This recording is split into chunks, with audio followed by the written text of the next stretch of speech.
So I cut most of my friends out cold turkey in one go, 99% of them. I was called a selfish, delusional, and too serious of an individual. I was told I was heading towards a social outcast or at an exponential rate, that I would be very lonely in life and no one wanting to be in my circle. The list goes on and on. They saw me progress very fast in life and they did not like that one bit. So they had to bring me down in any shape or form. Cutting these people out of my circle was one of the most liberating decisions I made for my life. So in this video, I'll be sharing the 3 lessons I learned when cutting most of my friends out and how this enabled me to grow rapidly as a person seeking truth and wisdom. And just so you know, it's never too late to cut them off. And once you do, you will never look back. The first lesson I learned is we weren't on the same wavelength. When I decided to leave the corporate world, all my friends were still working in a 9-to-5 regime. I had a vision for some time that I wanted to leave this world and start an education business. I saw my life going in a very different path to most. Where my friends wanted a stable job, family, and to settle, I had different ambitions that I first needed to accomplish and do. I had something to prove to myself. The entrepreneurship route was a path for me. When I shared this news to them, I thought I would get the encouragement and them believing in the vision that I had. No, it was the complete opposite. I was told I had no idea what I was doing. No one is going to buy your service. You are a fool and making a huge mistake. Just go back and get a job. It's a safe route. I'll be honest, I was not expecting this level of scrutiny from them. Like, really? This is the kind of comments you give to your friend? Nothing positive, just pure negativity?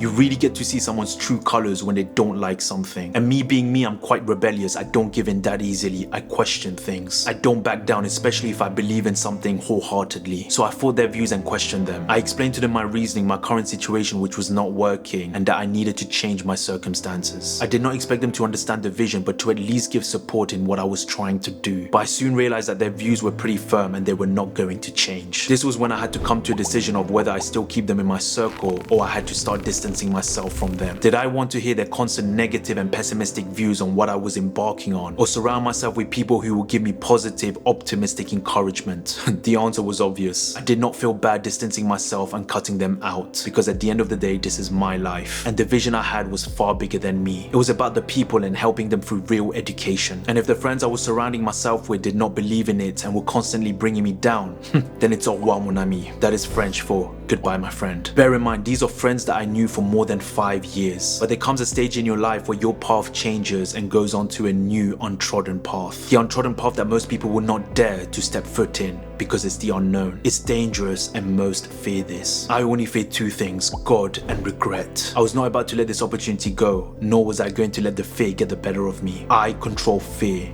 not fear controlling me. If you have friends that constantly bring you down and give you no words of encouragement when you are going through a challenging period, ask yourself this question: why are they still in your life? If they are not able to help you through your dark days and your struggles, what actual benefits do you gain from them? I want you to be honest with yourself here. Are you fearful that if you cut them out, you will be lonely and won't have any friends? I can understand that and sympathize with you. It's not easy, but I just want you to remember something. The fear of feeling lonely is temporary because you can and will gain new friends that will understand you and support you. But keeping the toxic ones in your circle will be detrimental to your life. The moment you decide for yourself that enough is enough, your whole energy about you changes and you will start attracting the right people that vibe with your aura and respect you. Because you now respect yourself and hold yourself to a high standard. You are changing and becoming a better version of yourself. Version 2.0. This is what happened to me. What is more important to you, the temporary fear of loneliness or your whole life going downhill because the people you surround yourself with have no intentions of improving and leveling up? You choose. The second lesson I learned is not to settle for average. As I started to become more honest with myself and change everything that was bad about me, I became more aware that the friends I had in my circle did not like change and were comfortable with their current life. They did not want to progress or push themselves past their comfort zone. They played it safe. To an extent, I understand that not everyone will have the risk tolerance or willingness to test and experiment with the unknown. But this is where you differentiate yourself with who you eventually become as an individual. If I surrounded myself long enough with those people, I would never have pushed myself past my comfort zone. I would have been just like them. It was because I did not want to be like them that pushed me outside this circle, to go against the norm, to to not settle and keep striving. There was a time when I was kicked out from the commercial premises I was using for the business. Long story short, the people there messed up on certain things that affected the business from a revenue perspective. I went there to complain, and the person on the receiving end got very intimidated by me and reported this. As opposed to looking at where they went wrong and taking the responsibility, they put the blame on me and said that I would not be able to use the premises anymore. I had till the end of the week to pack up everything and leave. Bear in mind, I was told this on a Thursday and I had to leave the next day. I was all over the place emotionally. I was so angry, full of rage, but at the same time I was heartbroken, feeling like my whole world just came crashing down and crashing down hard. There were too many emotions going through me. I did not know what to do. Where am I going to find another commercial space for the business to run at such short notice? Without the space, the business loses revenue. I remember this so vividly. I called my friend and told him the news. I broke down on the phone telling him, how could they put the blame on me? How can they shift the blame on me and kick me out of the premises when I did nothing wrong? Like, where was the logic in that? Where was the justice in that? How can they just take a stance like that without even hearing my point of view and just making the decision and just putting it all on me? As difficult as it was and him feeling the pain I was going through, he told me, look, this is not easy and I understand, but we got to figure out our next move. Time is of the essence right now. He was right. As hard as it was, I had to put my emotions to the side for a bit so that I can figure out what our next move will be. We ended up drafting a 2-page email till 3 a.m. in the morning to send to the senior head of the premises, telling him how this was unjust and what actually happened. I knew they were not going to let me back in the manner in which they kicked me out, so I had to figure out where I'm going to move next. We drew up a plan and looked at the worst case scenarios, and I started to aggressively search for new commercial premises. Within a week, I managed to find another space to run the business from, which when I look back at it was crazy because time was not on my side at all. But if I was to pinpoint to why this happened, it was because I had the right friend in my circle at the right time. Someone who empathized with my struggles and pain but still kept pushing me regardless because they believed in the vision, they believed in me,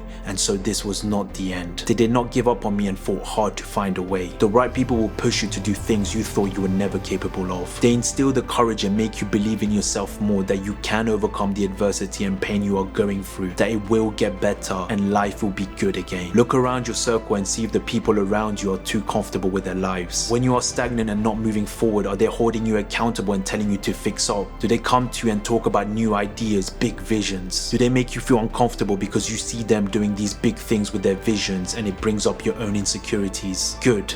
That's what a true friend should do. But instead of running away from this, you go right in. You tackle those insecurities head on and you learn from them, because that energy that they have is infectious. It will rub on you massively if you take it the right way. It will make you question the things you do in your life and fix up because you don't want to come short. You will become more motivated and dedicated to change and do something big with your life, because the people you now surround yourself with are big thinkers, big dreamers, and big visionaries. They are like eagles soaring through the sky. You either move away from them because it's too much for you, or you get inspired by them. The third lesson I learned was seeing the bigger picture. The moment I cut most of my friends out, I was able to see that life is a much more expansive universe and it's up to me to go and explore and learn. There is so much out there, so many opportunities, so much to expand your horizons and gain wisdom from. It's actually frightening how your mind sees things differently when you change your environment and the people you surround yourself with. It's a game changer. Having those small-minded friends in my circle made me conform to that small universe that they created. The universe of being narrow-minded thinking, not to progress in life and constantly grow. But you see, there will come a stage in your life when you're in bed all alone and your soul is talking to you, telling you that you are better than this and you know it. This is not the way to live your life. These friends you have are only hindering your progress and your true potential of what you can become. You are doing a disservice to what God has instilled in you. You have a gift and you need to use that to create value in this world. Staying with these friends will not allow you to do this. This is what happened to me. My soul was talking to me and I had to listen, because I knew if I did not, nothing in my life was going to change. I'll still be sad, depressed, feeling helpless with no purpose in life. And if I wanted to change my life, I needed to listen to what my soul was saying to me and start taking action. You want to know something that is becoming worryingly more prevalent? Many people are ignoring their inner voice and neglect the deeper needs of their souls. You have to understand that you cannot progress in life if you are not honest with yourself. Living a life where you are lying to yourself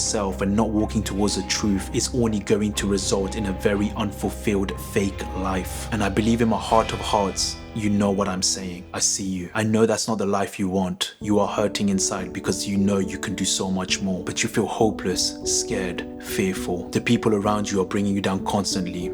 I hear you and I empathize with you. you are not alone, because we are going to do this together. You will cut those people out of your life and you will start getting your life in order one step at a time. We will have goals that will move you and give you a true sense of purpose for your life. A life where you are creating genuine value, helping people coming to you and saying that you have changed their lives and they are forever grateful for you. This will move you and you'll be emotional, in tears, your soul feeling full because you are now living a life of truth, aligned to your purpose. You are the phoenix being reborn from the ashes. I know you can do this. I know you want this. Then let's do this together. Everything starts from zero. When are you going to start? Peace.